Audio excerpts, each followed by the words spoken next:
Hi there, and welcome again to In the Studio with Matt, Tommy, and Pattie and Hale. Here on a cold, blustery, rainy, nasty day in Asheville, but we hope it's sunny and nice wherever you are. We like to just got killed crossing the street, didn't we? Pattie's like, "You're not going to really run for it, are you?" I'm like, "Yeah." It's like 3, 2, 1 to walk, and Matt goes running across so that I'm running, and my umbrella turns inside out, and my hair's everywhere, and I'm just laughing as I'm coming across the street. It was great. I walked in. I said, "Pattie got hit by the ugly wind." I said, it just came, and her hair went whoosh, all around her face. I was like, please don't let Matt even look my direction. It was great. It was great. So my hair on the other way, if you're watching on video, you can see that my hair is always in place and it never moves. So, but anyway, wherever you are today, we hope it's a nicer day for you, and we're glad that you're here with us. It's been a crazy couple of weeks for us. We've been really busy and it has been wild. Great things going on. Lynette got home from Scotland, and if you're listening, Lynette, we miss you a wee little bit, but a wee bit, but a big wee bit. Is that possible? But we got her home, and then right after that, just a lot of other stuff going on. I ended up going last week to the John C. Campbell Folk School and teaching all week, and wow, I just loved that. It was a great week of community and teaching, and just a great experience. So yeah, and I had the studio all to myself for a week. I nested and everything. I even hung curtains. That's right. I sent Matt a message on Facebook and of a picture of my pretty curtain, and I said, "You better hurry back before the pretty frou-frou takes over the whole studio." It will take over the whole studio. You know what I came back to, and this is so cool. We were talking about it this morning. I had put this thing out on Facebook that I was looking for nests, like birds' nests and wasp nests and things like that I'm incorporating into some of my baskets. And I came back, and we're not sure exactly who. I think I may know who brought them, but brought me how many were there? 5? Yeah, 5 or 6. 5 nests. Bird nest and 2 and feathers. And it was just great. Bees nests. So I was like, woohoo, it's time to get nested. So anyway, God's doing something with this nesting thing for both of us, but it was really a neat little surprise. And you got those things I left you the other day too, right? The little yeah, the little circles of wood, and I actually put those in my window. I got this little collection of things that people bring me and give me as gifts and those kind of things. So it all went in my pretty window. That's my little special space, I guess. I think that's one of the best things about being creative. Once you kind of put it out there that what you do or what you like, people will surprise you. I've gone home before, and there'll be huge piles of grapevine laying in my driveway. I'm like, and who left this for me? I'm getting yard trash now, but it's a great thing. That's really interesting when you love everything like I do, especially like Goodwill stuff. Right. Because then people bring you their stuff instead of going to Goodwill. It's like, I didn't really want all this. I didn't like it when you wore it. I'm not going to like it when I wear it. I collected. When I first was in college and I became a youth pastor, I had this thing, I think from the Native American stuff I had done, I was really into turtles. Like, in anywhere I would see a turtle, I even had a turtle ring at one time. I mean, it had a little tail that moved. It was so cute. But I would have so I had all these turtles. I mean, they were everywhere. And I kept getting them. And then all of a sudden, I don't know if you've seen it in my office at the church. Yeah. I have this head. It's a mounted tortoise head. Who has a mounted turtle head except Matt Tommy? And it's sitting on my shelf, and I love it because you'll be sitting there talking to somebody, be all nice and everything, and they're just kind of looking and going, "What is that?" The turtle's looking at me, But I just love that. But it can get kind of weird because it got to the point where I started looking like a cat lady. I had the cat ladies that have 27 cats and they're connecting little, ivory figurine dolls. That's what I had. We should do our own morning show because it's like morning show talk. But are we going anywhere today? I don't know. We're having fun talking about collections. But I had turtles everywhere. It's like every one of my bookshelves, there'd be like 10 turtles on there, 15, 20. And I just found them probably about a month ago because we're getting ready to move to a new house. And Tanya's like, "Can we get rid of these now?" And so I picked 5 because there's literally 150 turtles in a box of every shape and size and color and all that. And I finally got rid of the turtles. So yes, I noticed too that you put up your your baby stuff on Facebook, that you're selling out your baby stuff. Oh, So I guess yeah. Tanya had to let go of the baby crib, and you have to Well, let go of the that's turtles, right? That's right. We're like, let it all go. Thank you, Jesus. And somebody bought it yesterday. Lock, Well, stock, and barrel. good, Asking good. price is like, hey, this is I wanted good. to make a comment about Goodwill, but I I know spared you. that's right. No, I'm trying to make money. I'm like, forget Goodwill. So, I'm trying to make some moolah. So anyway, well, hey, this is actually an artist radio show, so I think we'll start talking about that now. But that's the thing about creativity. You know, when you're creative, you learn to see the detail, you learn to see the nuance and everything. And we're like, hey, that sounds like something good to talk about. We'll go over here. We'll have a little rabbit trail on the radio today. But that's okay. We're just having fun. So, well, hey, we've been talking the last few weeks about what it means to be an artist, what it means to be creative, kind of the process of all that, and one of the things that we wanted to talk about today, and kind of maybe today and the next week, is talk about what it means to market your work and actually be what we call a thriving artist, not just a starving artist, because there's a lot of belief out there, I think, in people's heart that, hey, if I want to be an artist, if I want to be creative, I can't really succeed at it. I just kind of need to do it on the side. Not really ever going to make money at it. Maybe I should just give it away or just do it for fun. But, you know, I really believe, and Patty, I know you believe, that when God gifts us with something, when he invests things inside of us, our creativity, he gives us that not only to bring glory to him, but to also bring provision to our life, not only spiritually, but also, I believe, financially and to take care of our regular needs. And just like every kind of gift, when God gives us something, he's not giving it to us in full form. He's given us that opportunity and authority to be able to walk into something and develop that into a gift. And as we do that, as we continue to develop our creativity, we can begin to see that thing thrive and flourish into something that benefits us financially. But it's not just kind of a wait for the pixie dust, is it? It's not something that we can just say, I'm just going to wait in my studio till the right person comes and never talk about it and never, develop ourselves as a creative entrepreneurs, I like to say. It's kind of that, it's a beautiful picture, I believe, of co-laboring with the Father to see ourselves be able to succeed in the marketplace. Yeah, in the past, I'm talking about several years ago, an before artist. Before you were 40, probably. Before I was 40. Just kidding. Okay. Sorry. Maybe when I was when I was 20. The avenues for selling your art was mostly left up to galleries, and the artists didn't have really a lot of avenues like the internet and websites and that kind of thing that were, prevalent in marketing yourself.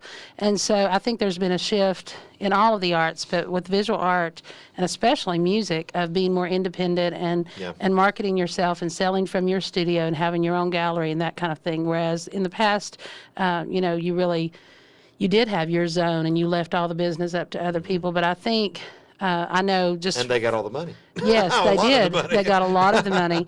And I know that just some of the gallery owners that I know and gallery directors that I know, that has shifted tremendously for them in ways that they do more collaboration with artists rather than just being their agent or being their place of representation. Though there are still some traditional galleries out there, but if you're an artist that's wanting to move into the marketplace, learning some website design and learning how to get around in social networking and all the different things that we're going to talk about today are very important for you, rather than waiting for that big moment when a gallery director is going to choose you to be in their gallery. And you can still go those avenues, but I think learning how to self-promote your art is very important. So that's some of the things we're going to be discussing today in detail. So yeah, it's huge. One of my mentors and friends here in Asheville, Michael Sherrill, who is a phenomenal, world-renowned sculptor, potter, just multimedia, multifaceted artist. I want to be him when I grow up, but love you, Michael. But he said when he spoke at Gathering of Artisans this last year that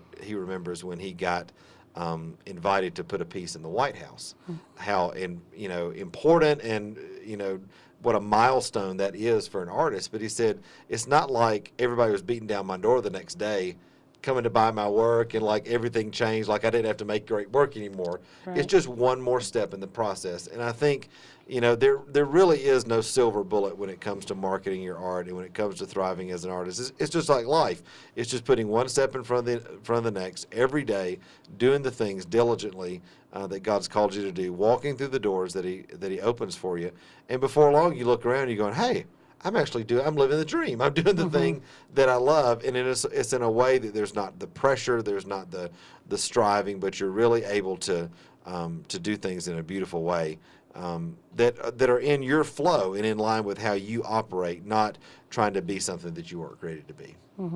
I think, looking at those favorable moments that come along to you, like with Michael, his getting that piece in the White House. Yeah. We may not we may not all get that great of an opportunity, but we may. But we have to look at the great opportunities that come along and really keep pushing into the favor of those and letting people know that they happen in a way that relates to people, not in a, oh, look what just happened to me, aren't I fabulous? But in a way that really relates, like, look what just happened to me, and it can happen to you too. You know, that kind of attitude really goes a long way. And I think, sometimes I know that I had a great opportunity when I was very young and was doing mostly portraiture, and I met a lady at an art fair.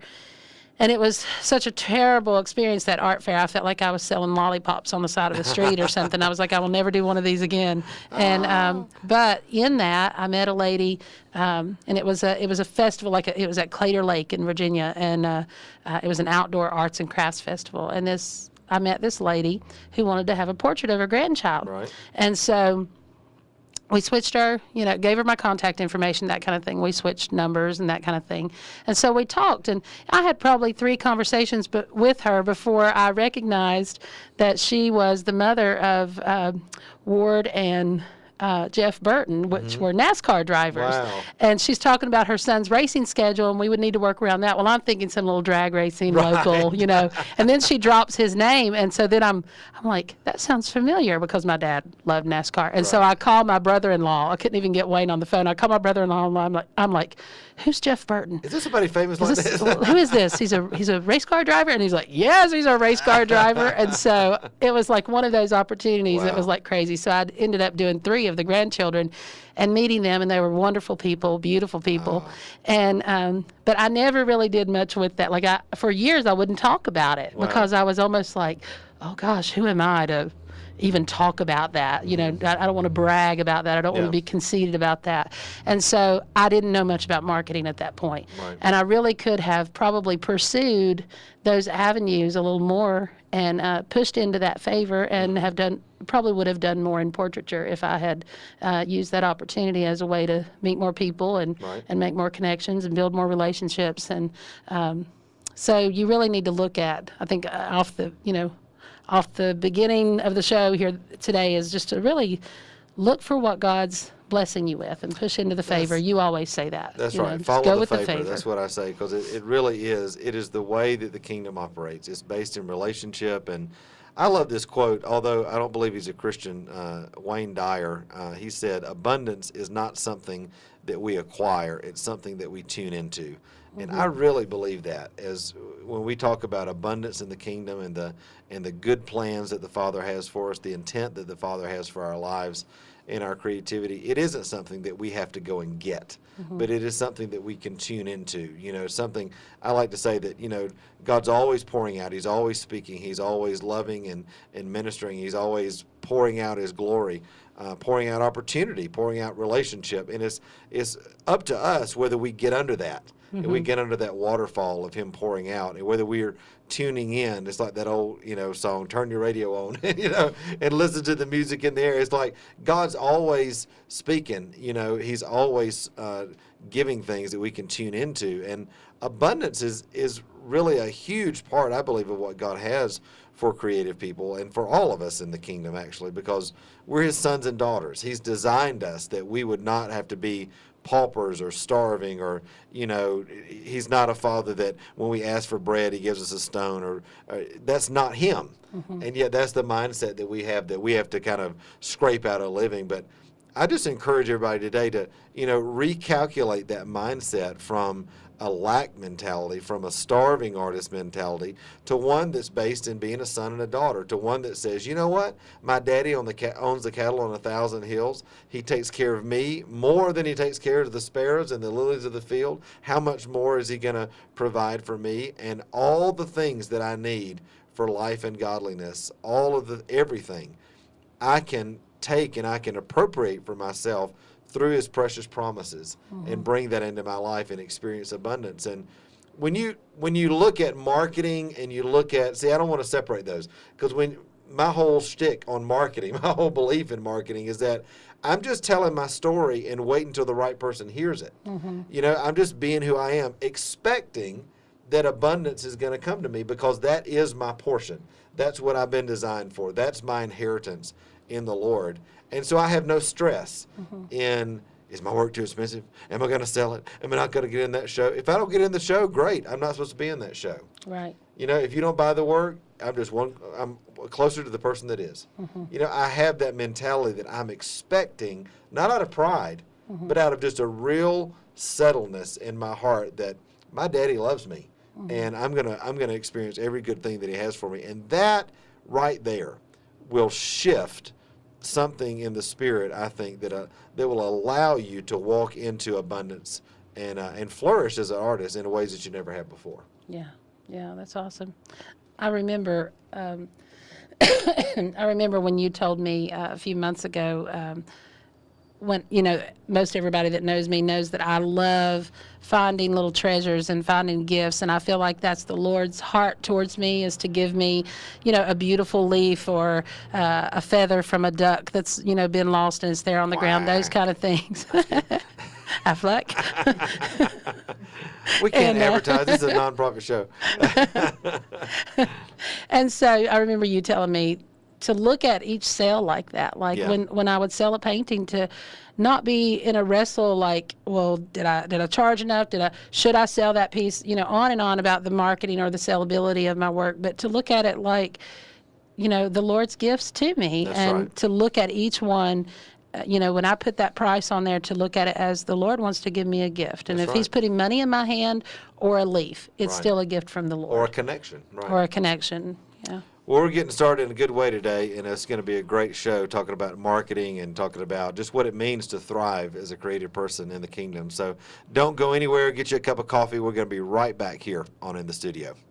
Asheville's Choice, 95.7. Did God tell you to move to Asheville, but you don't know why? Well, maybe we can help you with that answer. We have named our church after the book of Acts in the Bible. We call it the Acts Church. We as humans have overcomplicated this life here on earth and our understanding of God and the Bible. After all, there are only two things that God has told us to do.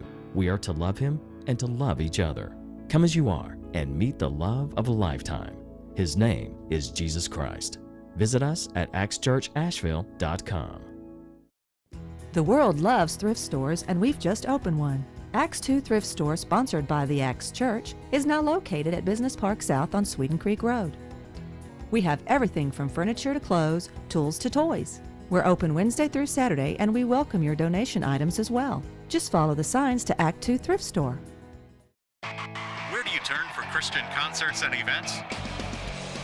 Where can you get news from a Christian perspective and encouraging articles written by and about the local Christian community? Turn to the Journey Christian newspaper. Available in print and online. Visit www.journeychristiannews.com or call 828-676-6535. The Journey Christian newspaper. Encouraging Christians on their walk with Christ.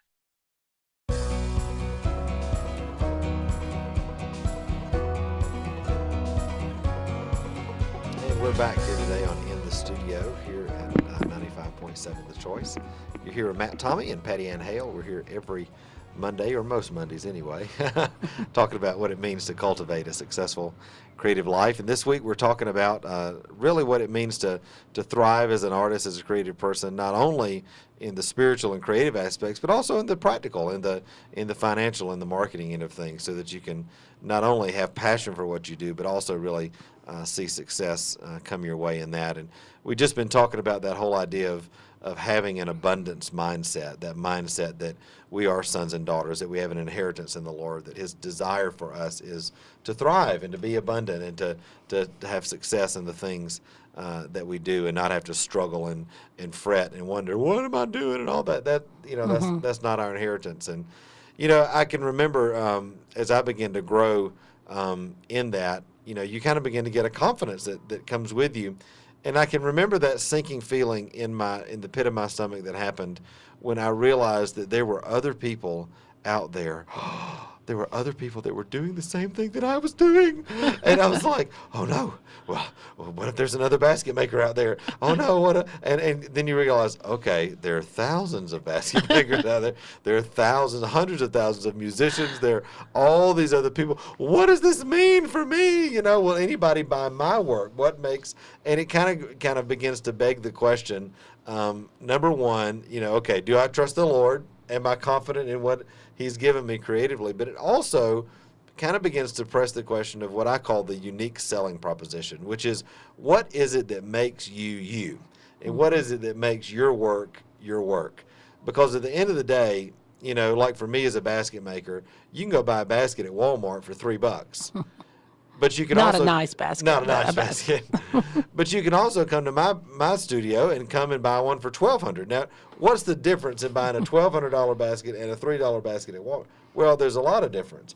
And a lot of the difference is based in what we call the unique selling proposition, which is what really makes you you. And a lot of that is beginning and learning to tell the story of your work and really promote and accentuate the unique things that have to do with you and your creative process and your work that make you really stand out from the crowd. Because at the end of the day, that's the thing that helps to sell your work, not just can you paint. You know, it's just like you. Anybody, I would say this loosely, anybody can put paint on a canvas. Anybody can make a basket. Yeah. But what makes Pattie's paintings unique? What makes my work unique? And it's all about helping to find your voice. I mean, I know you've gone through a lot of that. How has that worked for you over the years? Well, I think it's constantly changing, because in the beginning, you know, when I was selling my work, and I was even in some galleries, my work, I felt like spiritually was very lame, and it didn't seem very meaningful, but it was pretty. Right. And so I really wanted to move out of that for the reason of not sellability, but just like I wasn't happy with who I was as an artist. I felt lame as an artist. I was doing good work, but it was lame in Not its fulfilling, context, right. right? It wasn't fulfilling for me. And so I got in, you know, and at that point it was like, okay, this needs to be a spiritual experience for me. And so then, and we're talking to a lot of artists that are kind of probably on this same journey of wondering, well, how do you sell your work that is spiritual? Right. And so for a while I didn't. And for a while, even up until just recent years, I was very picky about how I sold my work. Like, I would never put a price on my work. I would wait for people to give me an offer. So I was really like sitting around waiting for the aha moment. Right. And so I began to then get back into galleries and that kind of thing, which requires that you put a price on Sure. it. And so I had to wrestle with that a bit and know what I needed to do. But as far as finding my voice, like in the area of prophetic art for me, or spiritual art, it was like I had to be doing something that was different than everyone else. And so I feel like when I look at my work, I do see that there's something unique about it that I don't see in anybody else's work. And Right. I do a lot of research looking at other art. And in that is a lot of the voice of Kandinsky and Pollock and Joseph Stella and different artists that I've studied. And we've talked about that quite a bit, about, you know, putting that eye candy into your creative Right. well so that comes out artistically. And so I think finding your voice is important for your spiritual walk. Sure. Or your artistic walk, but it's also important for sellability, because Yeah. you have to have something unique that no one else has. I know that I've been recently seeing that I wanted to shift into some somewhat of not a different style, but I want to develop my style in a certain area. And so I'm looking at lots of paintings, and what I'm loving is a very loose abstraction. So I've been studying how to do that, really studying it visually, but then also how to work that out. So I'm doing a lot of small Right. acrylic works on on paper, so that I don't have to invest so much in a canvas and a lot of paint and that kind of thing. And the investment of time is just very, Sure. very short. Right. Like, I can just really move through them quickly. And I'm finding what I want to see in my work. But also I'm creating pieces that can sell. Right. But some of those that, you know, I think I've gotten a lot of feedback on some of them that people really love just look typical to me. And I'm like, people really love that, but I've seen 1,000 paintings like that, Right. and that's not who I want to be. So I'm studying to find a little bit of a nuance of my voice that I'm going for, that I know that I need to say. But I'm also at the same time looking at how can this still be uniquely me. Right. And my studies may not be uniquely me.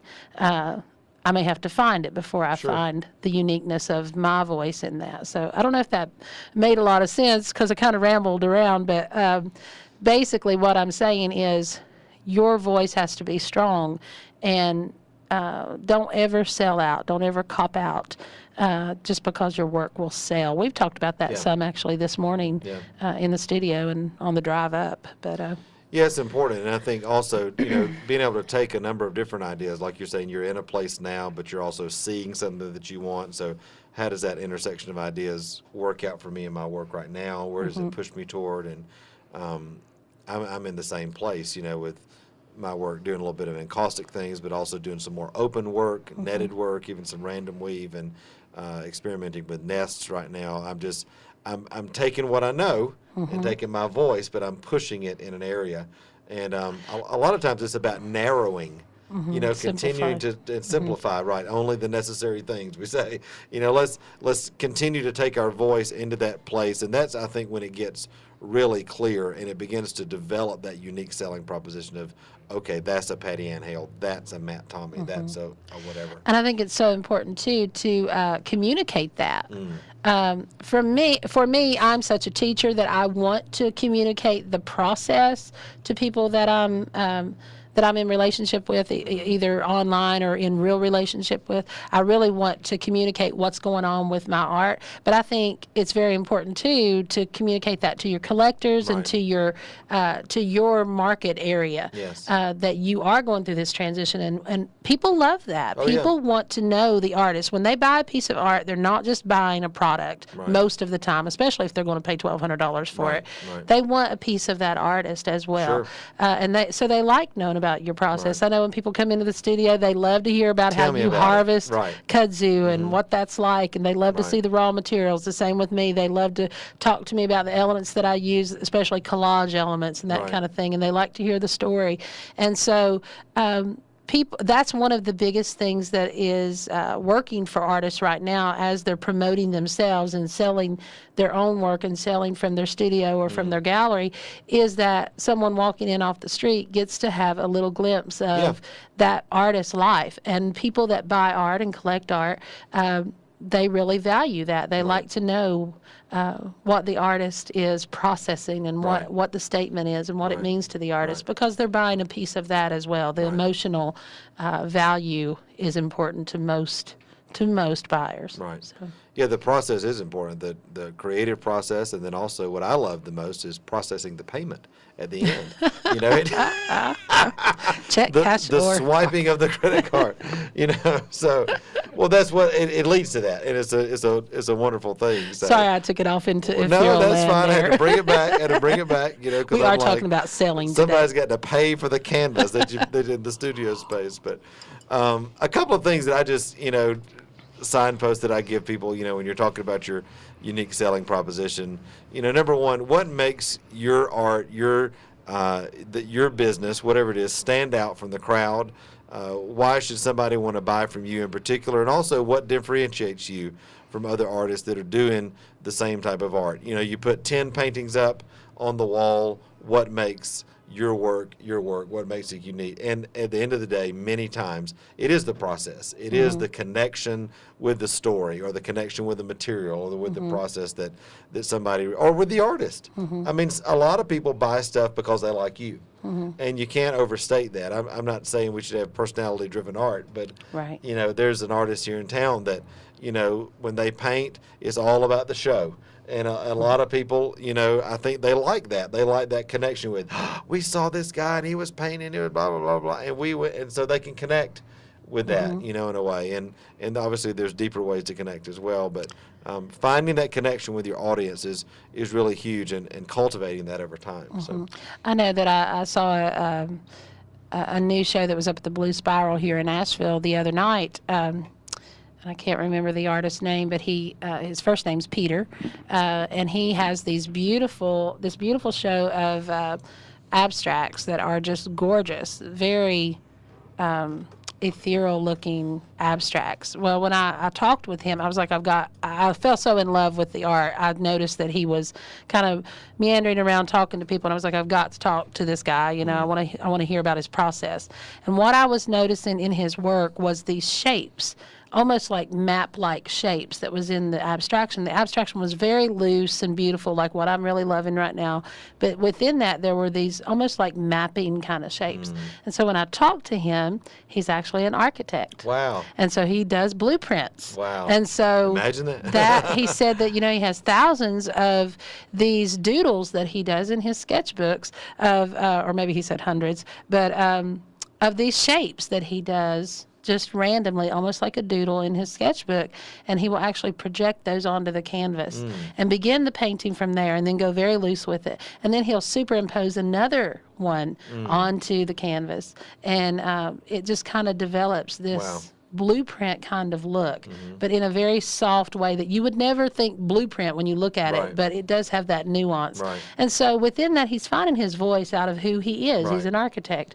And so... and again, the intersection of different ideas put together in a unique way. Yes. And so... I just thought, wow, that's just perfect that's who he is. And just talking with him was really a treat, and his work's beautiful. So if you're in Asheville, if you're local, go to the Blue Spiral and see the exhibit on the main floor. It's amazing. Not, come visit us. Come to Gathering of Artisans this year, or come to, we're in the River Arts District, which is one of the largest working artist communities in the country now, over 180-something artists that are here in 23 studio buildings, and just phenomenal. Talk about eye candy. You talk about experience with the process. I mean, and I, not to stop on that really, but to pause there for a second, I think that's why you're seeing our River Arts District here and others around the country really growing right now, because people are not just looking for the sterile purchase of something to go on the wall, but they're looking for a connection. And when you can walk into somebody's studio and smell the glass and see the fire and smell the oil paint and that sort of thing, that gives connection, and people have not only now a purchase, but a memory and an experience to go with that, and that's really powerful. So. And so what used to make a great art gallery director was someone that could convey, that person could really convey the creativity of the artist by just telling a buyer about that artist. And so as someone that's selling your own work, you really have to work at that too. You have to be able to tell your story. So I would practice that. That's one of the things, like homework. Go do this. Practice what your story is. You have to look at your adventures, look at what really makes you tick creatively, and begin to jot down, just brainstorm and jot down notes of who you are as an artist, and begin to develop your story in a verbal way so that you can begin to tell who you are, and practice it with your friends. I mean, walk up and say, hey, let me just tell you about my art, and just begin to say who you are as an artist, because that's marketing in a kind of natural way that really helps you to get experience in talking about I've got a little exercise to go with that when we get back from our break, and so we'll maybe start in with that in just a minute. Great. So don't go anywhere. We're hitting fast and furious today here on In the Studio. You are listening to 95.7 The Choice, where we're not afraid to play a 6-minute song.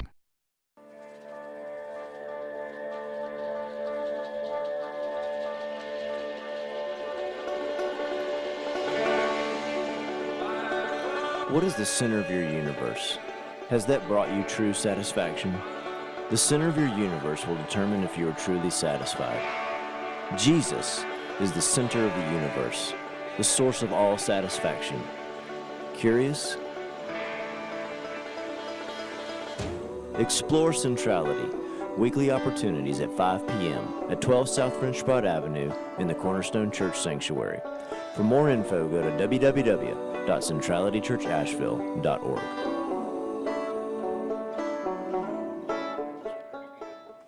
Here's the latest news from your hometown radio station, 95.7 The Choice. We have assumed the operation of the cafe here at 81 Patton Avenue. We have a new menu, new hours, and a new name. The cafe is officially called the Asheville Radio Cafe, the only restaurant, cafe, and music venue with its own radio station. Open every day at 11 a.m., closed on Sunday. Visit us at AshevilleRadioCafe.com. That's AshevilleRadioCafe.com. If you are interested in playing here at the Asheville Radio Cafe, please contact Iron Circle Music. They are the Asheville Music Cafe's exclusive booking agency. Iron Circle Music is a local music production company handling concerts, events, fundraisers, and festivals. Iron Circle Music can be reached at irncirclemusic@gmail.com or call them at 828-712-5690. That's 828-712-5690.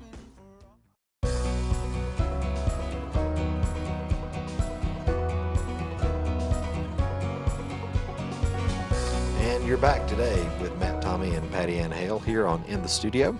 We're live always on Mondays at 95.7 The Choice, or you can get us at 957thechoice.com or at theworshipstudio.org. Under our resources, you can watch all of our archives and see the video and hear the audio, see our pretty faces and all that sort of thing, even when we get windblown hair, right, from walking in the rain today. And then also join us on Facebook. We've got a really thriving artist community that's in our Facebook group at the Worship Studio, and over 1,000 now from really all around the world sharing their art, talking about their creative process and what it means to be creative in the kingdom. So definitely want to encourage you to be a part of that as well.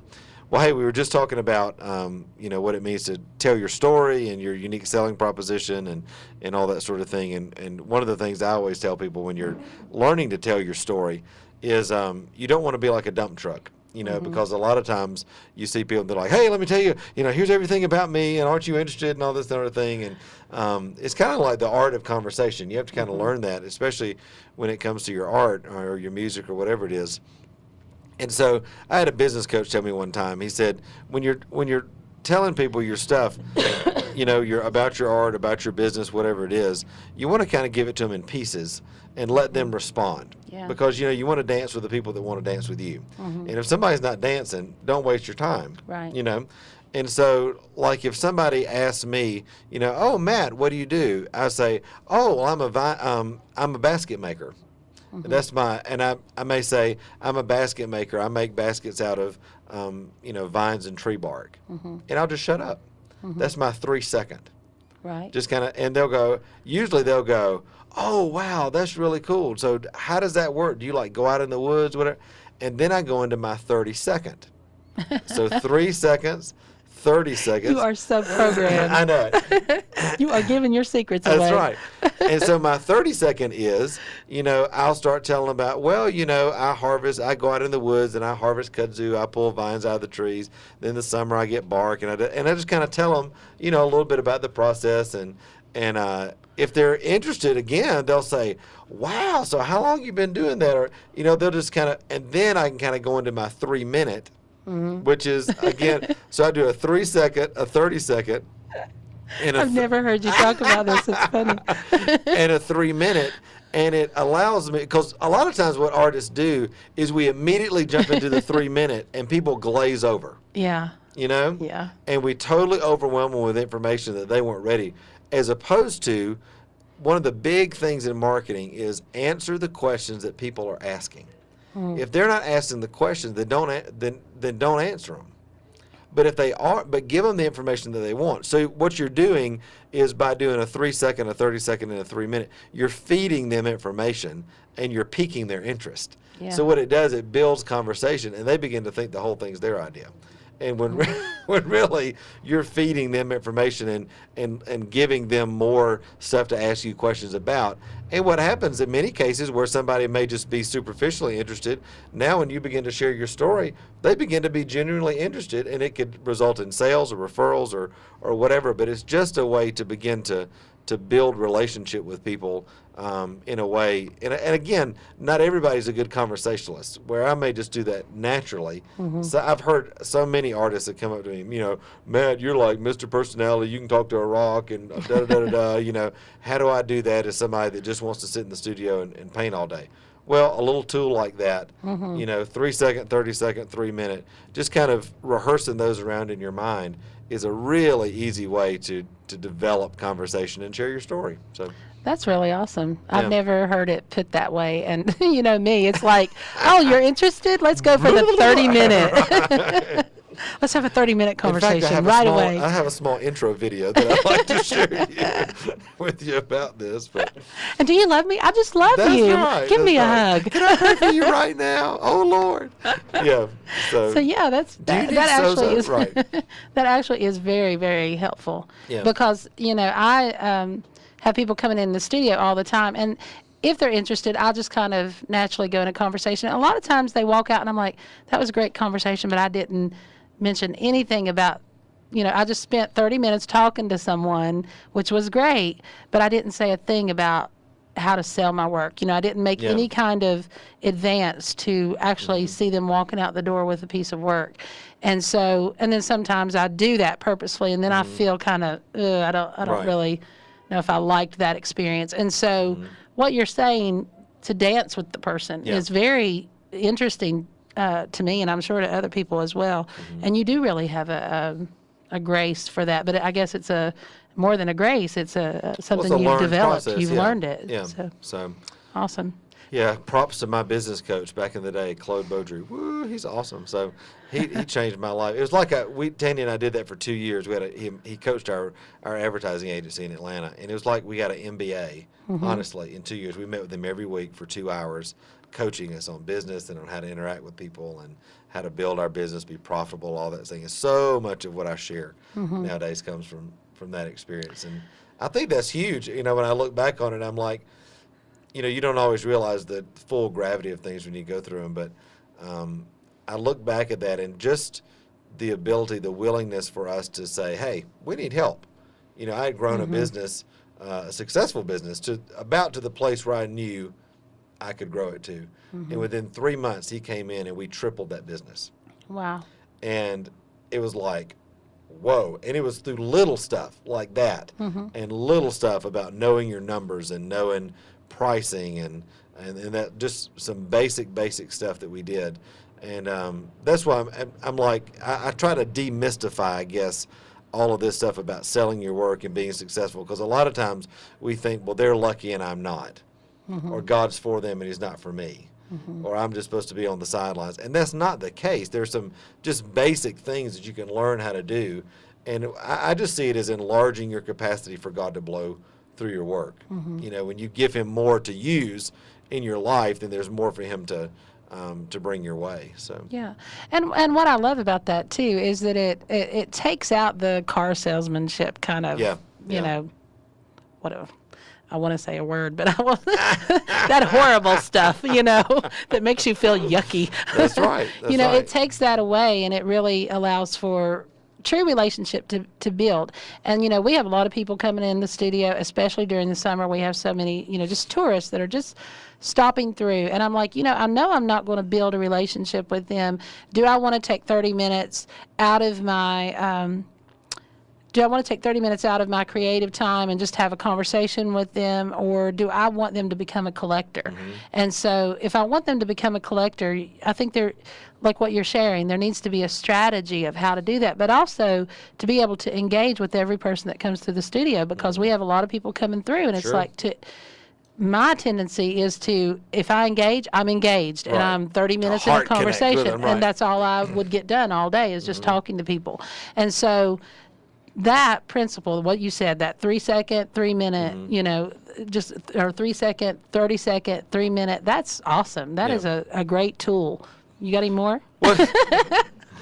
And we're done today. No, I'm just kidding. But I think the thing it also does is it honors the person, because a lot of times, as a consumer, you walk in a store, you don't always want to connect. With people. You may just honestly be looking and be hanging out, and you're not ready to get into this deep conversation with somebody. But if you are, it gives them the ability to, like I said, kind of dance with you. So, yeah. Well, one of the things, we kind of alluded to in that is pricing your work and being able to have a price on your work and to make money, with it, not just to. And the first thing I'll say about this is you can't, as a successful artist, you cannot price your work based on what you would pay for it. True. Yeah. That is a huge mistake, and that is what people do so much of the time. What do I think it's worth, or what would I pay for it, or what could I pay for it? I mean, I'll be honest with you. I don't know that I could go and pay unless I saved up my money, $900, $1,200, $1,500 for a basket or for a painting. But there are a lot of people that can.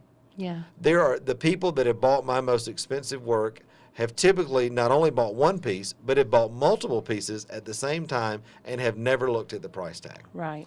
So I can't base my pricing on, oh, well, I just want everybody to have a piece of my work, or, oh, I don't want it to be so expensive, or, oh, I could never afford that. No. Listen, you're an artist. God's given you a gift, and it's a blessing that you can make money. You can make provision. God's given you that as an avenue. And so just like there's a doctor that makes a rate when he does doctoring and lawyering and all that other sort of thing, and a car mechanic, you're an artist and you have a skill set, and you ought not feel bad, spiritual or not. You ought not feel bad about charging for that. And so there's obviously a ton of ways and methodologies, to charging for your work and pricing your work and that sort of thing. I think, from what I've seen, that painters and fine craft artists do things totally different. Y'all just jack up the price and hope. And, if it's... Don't be dissing now. That's right. Put $5,000 on it and see who'll do it, who'll buy it. And I'll kind of share from my experience, and then because I know you have a totally different process of doing this. But for me, and for a lot of artists, you've got to look at, number one, what are your material costs? What are your expenses, like your heat, your air, your studio costs, security system? I mean, just all the basic things that it takes, to run your business. Gas, to get to your studio and to go get materials and that sort of thing. And then also, it's important to think for yourself, what is your hourly rate? Your time is worth money. And so, you can't just be willy-nilly with that and spend 30 hours on a painting and then charge, $200 for it. Because now you're working for like $5 an hour. I don't actually know. I'm not good at division, but you get the concept. You're an artist, math and art. That's right. Right brain, left brain. But you've got to think in terms of, a livable wage. I think that's very important. For me, I try to charge between $50 and $60 an hour for my work. In addition to that, I add material costs. In addition to that, I also add in profit based on the type of work that it is.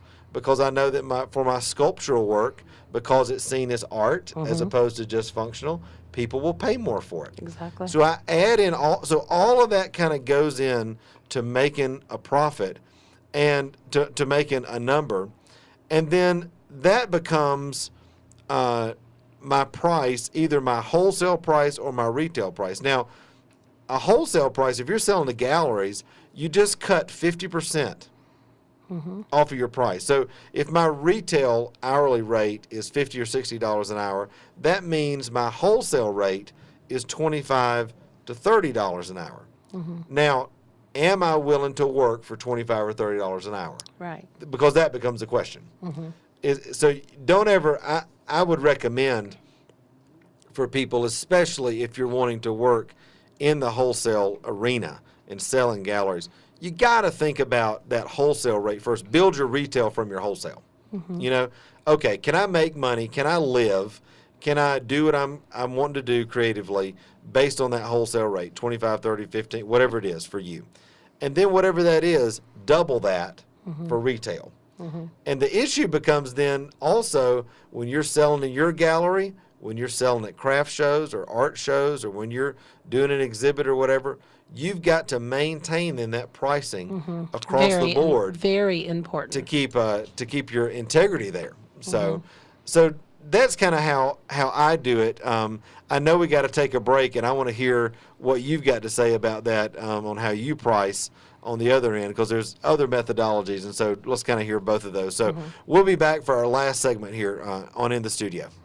Supporting the local community. WGNW 95.7, The Choice. Human trafficking is a growing problem right here in our own backyard.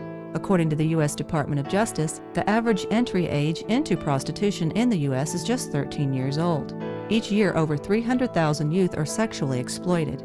On Eagle's Wings Ministries is a local nonprofit helping these victims through outreach, shelter services, life skills, and job skills training, working with victims from age 12 through 25. On Eagle's Wings accepts no government funding and relies entirely on community support. To learn more about supporting this wonderful organization, visit them online at www.oewm.net. 95.7 The Choice would like to thank On Eagle's Wings Ministries for their continued support.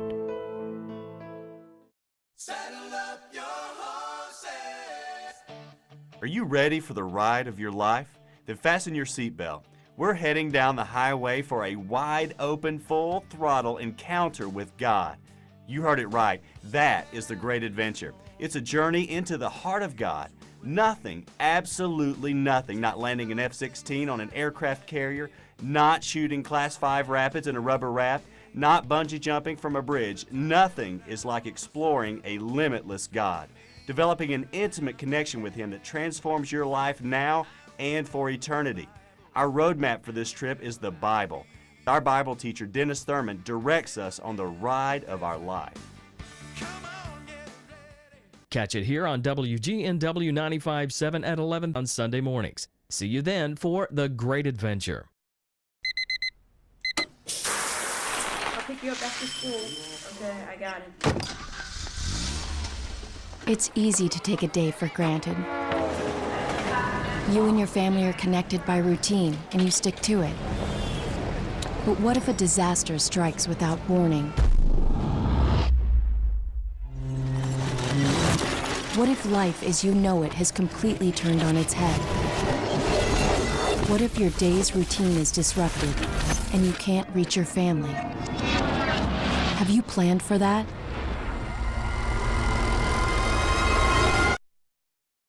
Before a disaster turns your family's world upside down, it's up to you to be ready.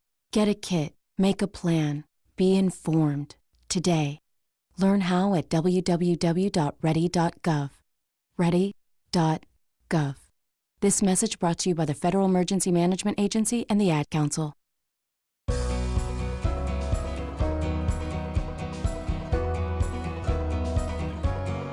And we're back today here in the studio with Matt Tommy and Pattie Ann Hale. Glad that you're with us today.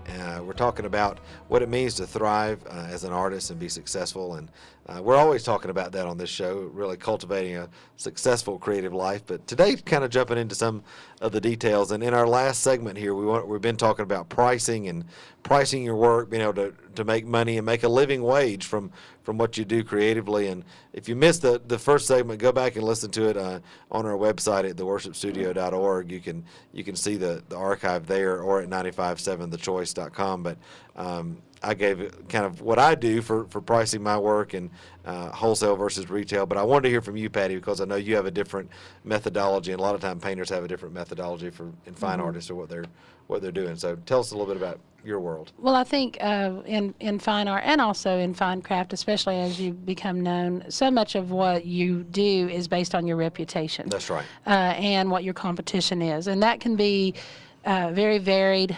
according to what location you're in. If you're just a local painter, if you're an artist that's just mainly in local galleries, well, you need to look at what those price points are in your area and price accordingly.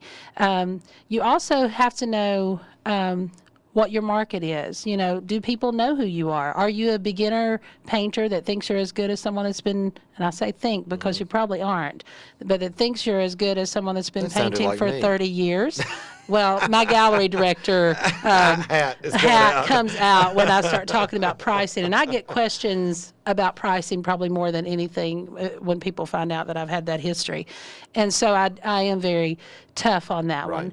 I think that one of the mistakes that a lot of people make, especially in Christian art, is they think that if they create 5-10 paintings a year, and they're painting these paintings in their church, and I'm going to be just really tough and kind of get out of my own character here for a minute.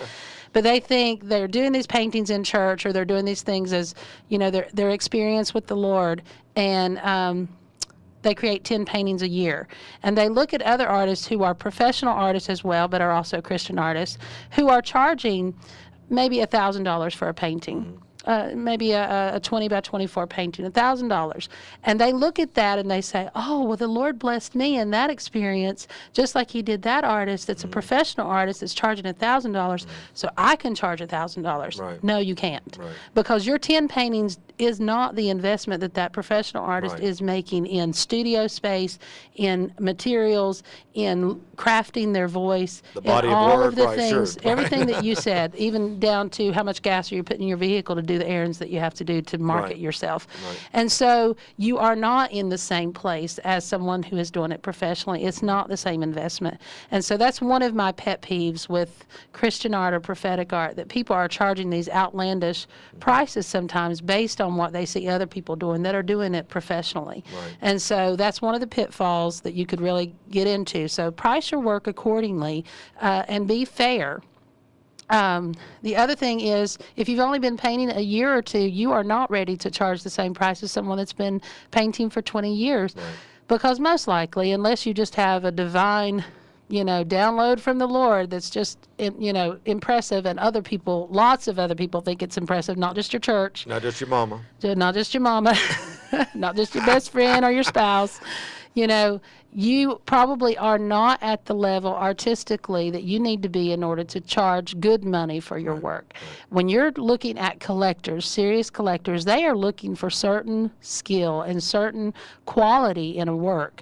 And the way that you find out what that is you go to lots of museums and you look at very expensive work. They're able to charge that because they've worked themselves into that skillfully in a marketing way with their reputation, with what they've done.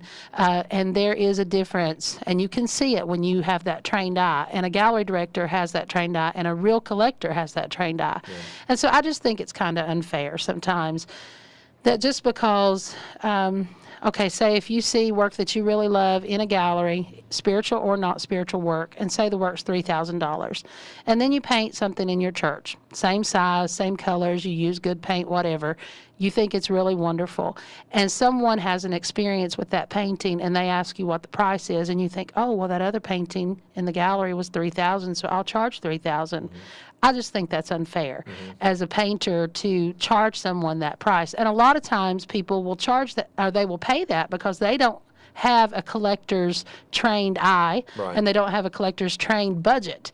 And so they may pay that out, and it disenfranchises all of the people that are trying to also make a living with their art that are prophetic or Christian artists. And none of us are to be based in greed or striving or anything else, but there are some principles that you should follow as Christian artists or as prophetic artists, especially if you're painting in churches or at events, on how to deal with pricing. And one of those things is just to what I think the best advice that I ever had was from my instructor in college, and she said, when you sell that painting, when it's walking away from you, someone's walking away from you with that painting, what do you want in your hand to make up for that? Now, you have to be balanced with that. Right.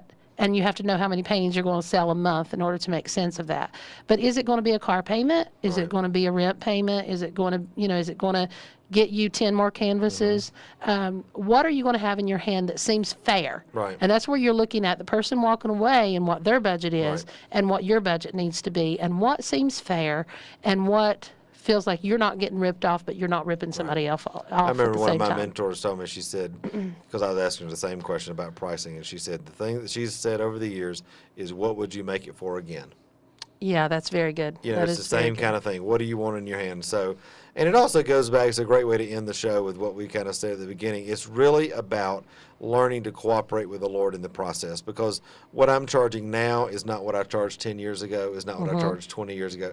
In fact, I looked back at a basket the other day that I have at my house that is probably something nowadays I'd charge $250 for. It had $27 on it. And I was like, what? And I wouldn't have paid $27 for that, But it's just one of those things. It's just, cooperating with the process, growing as God gives you grace, and it's a wonderful thing. It just goes back to that same principle. So. And that is one point that I'd like to say before we close, is that as you increase with your reputation, you want to be selling works that are $3,000 or $6,000.